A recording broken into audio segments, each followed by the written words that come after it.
Good morning, people. Good morning, you red brick souls out there.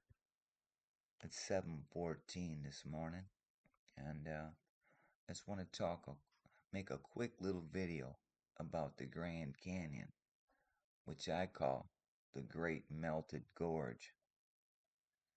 See, they tell you the Grand Canyon was carved by a river. Slow, patient erosion over millions of years. That's what they tell you. That's the story they feed the schools, the museums, and the documentaries narrated in calm, hypnotic voices. But we, the meltologists, know better. We see the fingerprints of something far greater. Yes, indeed, something far greater than the nonsense they give us, uh, and a far darker, written in stone. When you stand at the edge of the chasm, the Colorado snaking below like a survivor crawling through the ruins, you're not looking at erosion. You're staring into a crime scene. This melted realm, yes, this melted realm was melted at the and the Grand Canyon. That's one of the largest melt scars still visible on the face of this world, this realm. The air there hums differently, dry, electric, and ancient. You can feel it in your teeth, like static memory. The red walls rise up in layer after layer, as if the earth's bones were peeled back by a hand of fire. The geologists call them strata. We call them thermal layers of melt, each band a chapter of destruction, frozen mid scream. Somewhere long ago, this wasn't a canyon at all. No, nothing remotely to a canyon. This was a city, a colossal red brick metropolis, sprawling with towers, columns, corridors, and maybe even the crystalline machinery of an older civilization, the builders. Their architecture, we Maltologists believe, wasn't primitive. It wasn't random stone stacking. It was precise, energetic, harmonized with the frequencies of the realm. But something, maybe divine wrath, maybe catastrophic misuse of power, turned it to molten truth. And as the great structures liquefied, towers slumped, arches swept into rivers of glowing brick, and the domes collapsed into themselves. Yeah, you can still see it, the flow lines, the drooping formations that shouldn't exist in the sedimentary rock. That wasn't time or wind, that was heat, folks. They say the Colorado River carved the canyon over 6 million years. Let's look closer. The river's too small. The energy doesn't match the scale. Imagine a butter knife carving the Grand Canyon. That's their logic.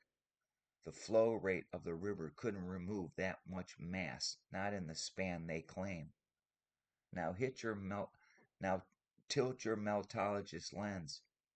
You see flow marks all right, but not water flow, thermal flow, the kind of liquefaction you get when brick mortar and crystalline silica reach their melting point.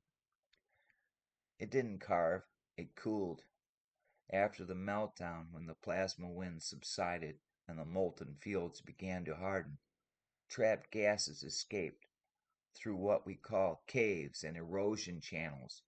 The river, it's all it's afterthought, the cleanup, crew of time. It's merely filled the wound that was already there. That's why you find the glassified rock, fused minerals, and even melted quartz veins in places that defy erosion theory. Those are the relics of a once vibrant, abstract,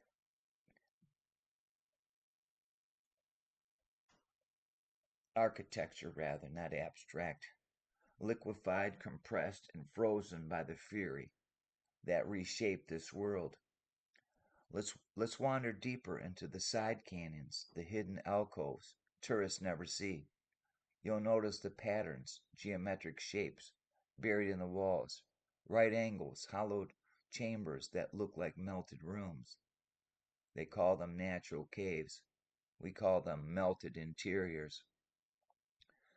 You'll see the stair-like ridges that rise up in perfect rhythm, as though the rock itself once bore steps, melted and deformed, yet still whispering their original design. And the monoliths that pierce the horizon, they're the remnants of support columns, colossal ones, half melted, their tops folded under themselves like wax candles left in the sun.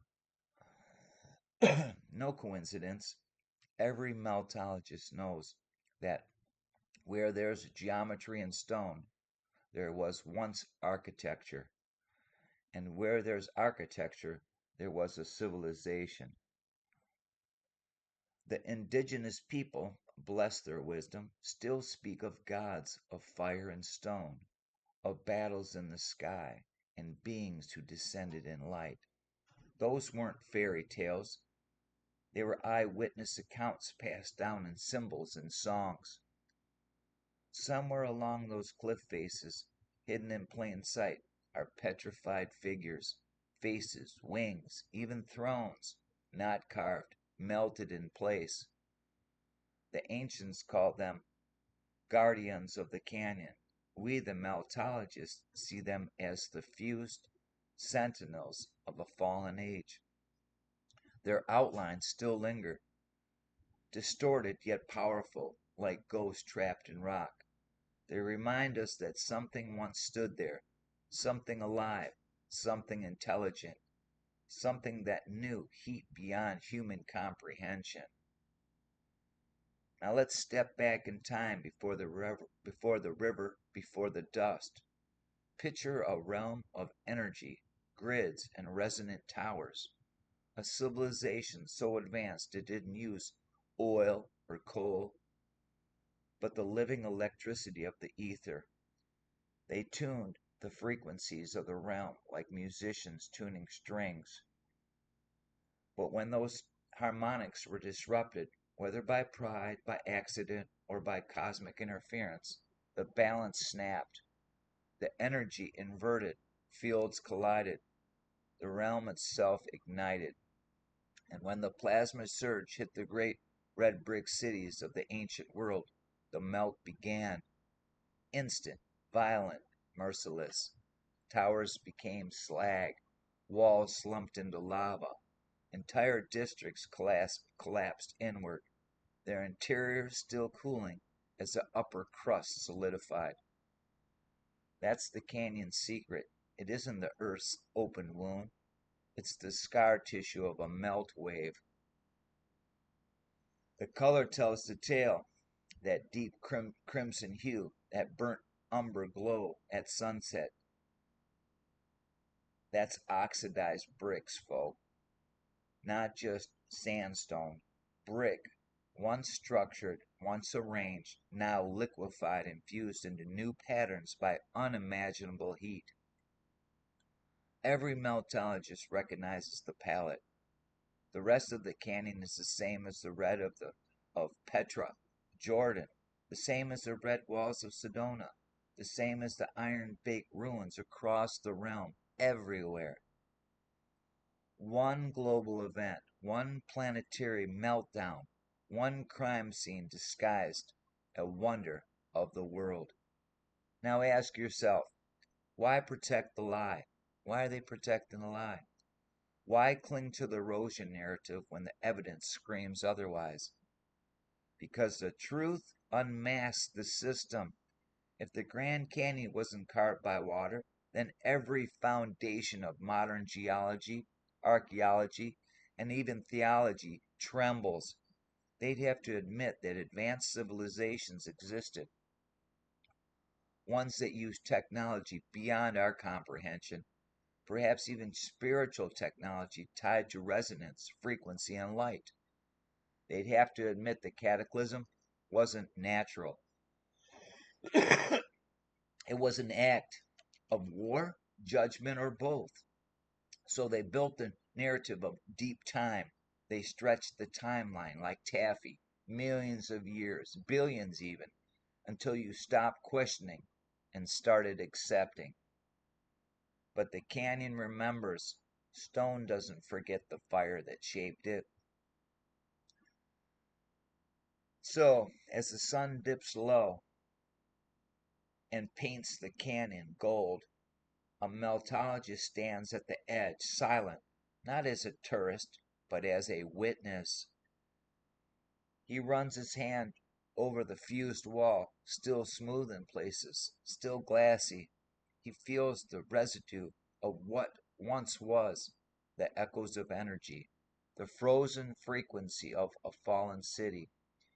And in that quiet moment, he realizes this isn't just a place, it's a warning to all who think power is theirs to play with, a warning that the realm itself will melt again if balance is broken.